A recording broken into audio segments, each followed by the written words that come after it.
Welcome to education temple, आपका अपना learning platform. आज का session the age of industrialization का पार्ट 2 बहुत इंटरेस्टिंग होने वाला है। तो नोटबुक रेडी रखिए, फोकस बनाए रखिए और वीडियो को एंड तक ज़रूर देखिए। जो लोग नए हैं, चैनल को सब्सक्राइब कर लीजिए ताकि आपको हर इंपॉर्टेंट क्लास का नोटिफिकेशन सबसे पहले मिले। चलिए शुरू करते हैं बिना टाइम वेस्ट किए।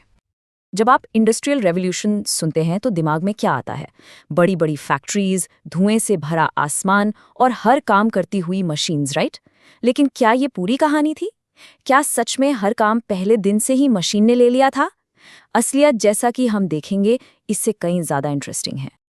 तो चलिए सबसे पहले एक सबसे बड़े मिसकंसेप्शन को दूर करते हैं। हमारा ये पहला सेक्शन है ही इसी बारे में, मशीन का मिथ यानी झूठ और हाथों से किए गए काम का सच। हम अब पर्दा उठाने वाले हैं उस असली चीज से जिसने इस युग की शुरुआत में असली पावर दी थी। और ये रहा सबसे ज़रूरी पॉइंट। काफ़ी लंबे समय तक इंडस्ट्री के असली राजा रानी मशीन्स नहीं थे, वो थे इंसानी हाथ।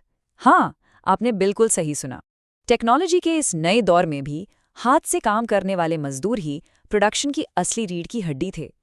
लेकिन क्यों? ऐसा क्या था इंसानी हाथों में जो महंगी नई मशीन्स नहीं कर सकती थीं? चलिए इस राज से पर्दा उठाते हैं हमारे दूसरे सेक्शन में, why hand labour was boss. हम उन खास रीजंस को जानेंगे जिनकी वजह से ज्यादातर इंडस्ट्रियलिस्ट मशीन में इन्वेस्ट करने के बजाय लोगों को काम पर रखना पसंद करते थे। तो चलिए अपने डिटेक्टिव वाले चश्मे पहन लीजिए। सबसे पहला और सबसे बड़ा रीजन था वर्कर्स की भीड़। विक्टोरियन ब्रिटेन में गांव के गरीब किसान और बेघर लोग काम की तलाश में शहरों की तरफ भाग रहे थे। अब जरा सोचिए, ऐसी सिचुएशन जहां 10 जॉब्स के लिए 100 लोग लाइन में खड़े हों, क्या होगा? इतनी ज्यादा लेबर सप्लाई की वजह से वेजेस यानी कि मजदूरी बेहद कम थी। और इकोनॉमिक्स का खेल तो बिल्कुल साफ था। नई मशीनरी खरीदने, इंस्टॉल करने और मेंटेन करने का खर्चा आसमान छू रहा था। दूसरी तरफ एक वर्कर की मजदूरी जमीन पर थी। कोई भी इंडस्ट्रियलिस्ट ये देखकर सोचेगा, भाई मैं इतना बड़ा इन्वेस्टमेंट मशीन पर क्यों करूं जब मैं इससे कहीं कम खर्च में ढेर सारे वर्कर्स को काम पर रख सकता हूं।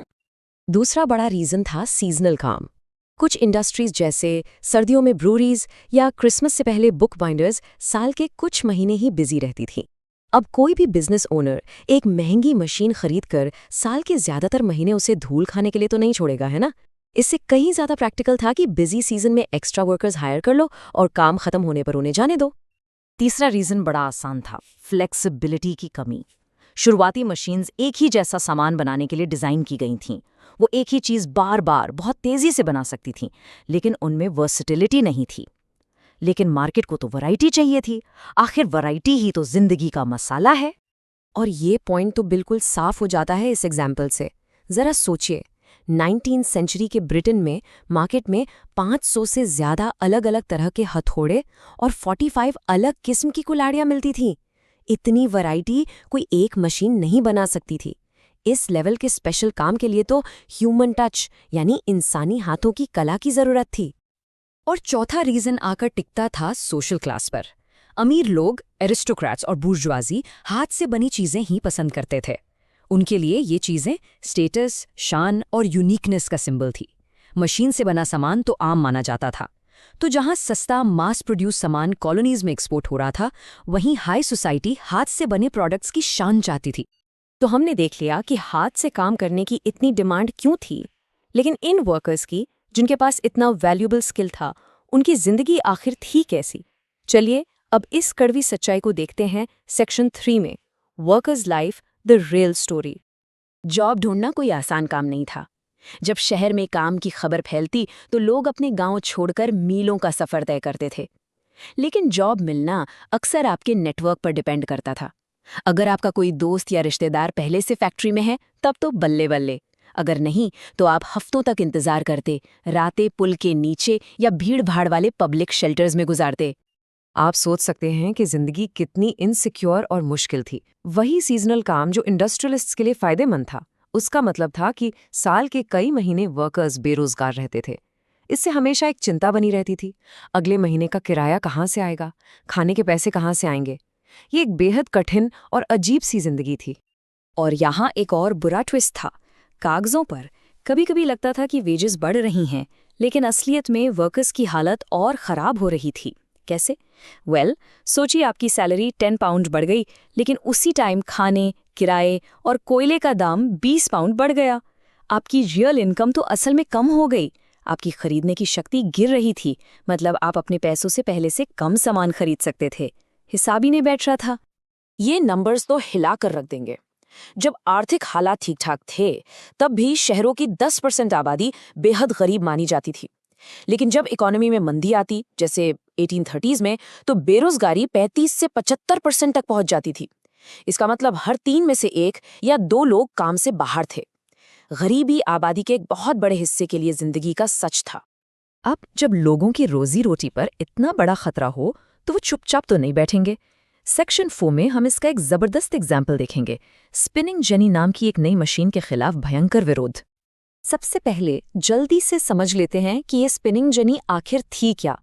ये वूलन इंडस्ट्री में आई एक नई मशीन थी, जिसने धागा काटने की प्रोसेस को बहुत ज्यादा तेज कर दिया था। शॉर्ट में जो काम पहले 10 लोग करते थे, अब वो एक आदमी इस एक मशीन को चलाकर कर सकता था। तो सबसे जरूरी बात यह है, वो औरतें जिनकी पूरी रोजी रोटी ही हाथ से धागा काटने पर निर्भर थी, उन्होंने इस मशीन को अपने दुश्मन के रूप में देखा। उनके लिए ये तरक्की नहीं थी, ये एक ऐसी चीज थी जो उनकी थाली से रोटी छीन रही थी। ये उनके अस्तित्व पर हमला था और उन्हें डर था कि इससे वो और उनके परिवार बर्बाद हो जाएंगे। और इस डर का नतीजा क्या निकला? उन्होंने इन नई मशीन्स पर हमला करना शुरू कर दिया। वो वर्कशॉप्स और फैक्ट्रीज में घुसकर स्पिनिंग जेनीज को तोड़ फोड़ देते थे। ये सिर्फ एक दिन का दंगा नहीं था, ये संघर्ष बहुत लंबे समय तक चला, एक लंबी जंग जो लाचार वर्कर्स और उन्हें रिप्लेस करने वाली नई टेक्नोलॉजी के बीच लड़ी गई। इतनी निराशा और संघर्ष के बाद आखिरकार उम्मीद की एक किरण दिखाई दी। हमारे आखिरी सेक्शन में construction boom, a new hope, हम देखेंगे कि कैसे इकोनॉमी में एक बड़ा बदलाव अनगिनत वर्कर्स की जिंदगी बदलने वाला था। 1840s का दशक एक निर्णायक मोड़ साबित हुआ। इससे पहले, जैसा कि हमने देखा, गरीबी और बेरोजगारी चरम पर थीं, लेकिन 1840s के बाद बिल्डिंग और कंस्ट्रक्शन में एक ज़बरदस्त बूम शुरू हुआ, इतने बड़े पैमाने पर कि इसने सब कुछ बदल दिया। ये रोजगार के एक नए युग की शुरुआत थी। ये अकेला नंबर पूरी कहानी बयान कर देता है। अकेले 1840 के दशक में ट्रांसपोर्टेशन इंडस्ट्री में जॉब्स की संख्या डबल हो गई और फिर अगले 30 सालों में ये फिर से डबल हो गई। ये कोई छोटी मोटी बढ़ोतरी नहीं थी, ये एक एम्प्लॉयमेंट रेवोल्यूशन था। और ये सारी जॉब्स आ कहाँ से रही थी? पूरे देश में फैले कंस्ट्रक्शन बूम से। सड़कें चौड़ी की जा रही थी, देश भर में नए रेलवे स्टेशंस और लाइंस बनाई जा रही थी, सुरंगें खोदी जा रही थी और बड़े बड़े नए ड्रेनेज सिस्टम्स बनाए जा रहे थे। इनमें से हर एक प्रोजेक्ट के लिए हजारों हाथ से काम करने वाले मजदूरों की जरूरत थी। ऐसा लगता है कि एक लंबी और कड़वी लड़ाई के बाद वर्किंग क्लास के लिए आगे बढ़ने का रास्ता नए इंफ्रास्ट्रक्चर के निर्माण ने ही दिखाया। और इससे एक बड़ा सवाल खड़ा होता है, क्या टेक्नोलॉजिकल बदलाव का जवाब उससे लड़ना नहीं बल्कि कुछ बिल्कुल नया बनाना है? तो दोस्तों, आज का सेशन यही तक था। मुझे उम्मीद है आपको सब कुछ क्लियर हो गया होगा। अगर वीडियो पसंद आया हो तो लाइक, शेयर और सब्सक्राइब जरूर कीजिए। आपका एक क्लिक हमें और बेहतर कंटेंट लाने के लिए मोटिवेट करता है। मिलते हैं नेक्स्ट क्लास में एक नए कंसेप्ट के साथ। तब तक के लिए keep learning, keep growing and stay positive. अगर आपको ये वीडियो हेल्पफुल लगा हो तो लाइक, शेयर और सब्सक्राइब करना ना भूलें और कॉमेंट करके जरूर बताएं आपको नेक्स्ट कौन सा चैप्टर चाहिए। मैं मिलता हूं आपसे नेक्स्ट पार्ट में। तब तक के लिए keep learning with education temple. और हाँ, अगर आपको क्लास 8th to 10th किसी भी सब्जेक्ट के नोट्स चाहिए तो तुरंत व्हाट्सएप कीजिए 7014242188 और 8559866634 पर। यह पॉडकास्ट था एजुकेशन टेम्पल की तरफ से, जहां हम स्टूडेंट्स को फैमिली के जैसे समझते हैं और एजुकेशन को एक इमोशन बनाते हैं।